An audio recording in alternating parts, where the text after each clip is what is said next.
अब सबसे पहले मैं आपको बेसिक क्लियर कर देता हूँ। थोड़ा सा बेसिक हमारा क्लियर हो जाएगा तो आगे हमें समझने में इजी रहेगा। सबसे पहले जो हमारी पार्टी होगी वो क्रेडिटर होगी या डेटर होगी।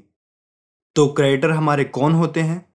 क्रेडिटर होते हैं जिनसे हम माल खरीदते हैं और उस माल के बदले हम उनको पेमेंट करते हैं। इसके बाद हमारे पास आते हैं डेटर्स।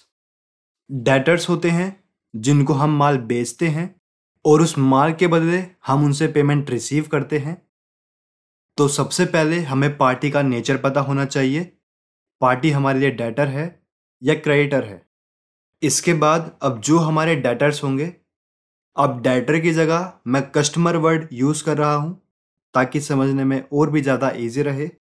तो जो हमारे कस्टमर होंगे, हो सकता है वो नंबर ऑफ़ कस्टमर बहुत ज़्यादा हों और अलग अलग स्टेट से हों।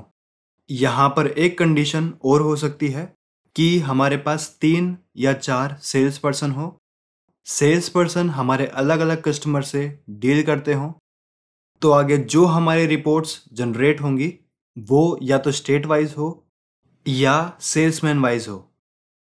आई होप ये बेसिक आपको क्लियर हुआ होगा। जो हमारी पार्टी होगी वो या तो हमारे लिए डेटर होगी या क्रेडिटर होगी।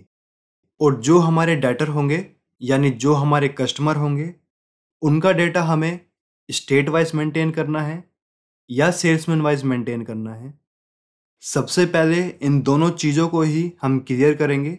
डेटा हमें किस हिसाब से मेंटेन करना है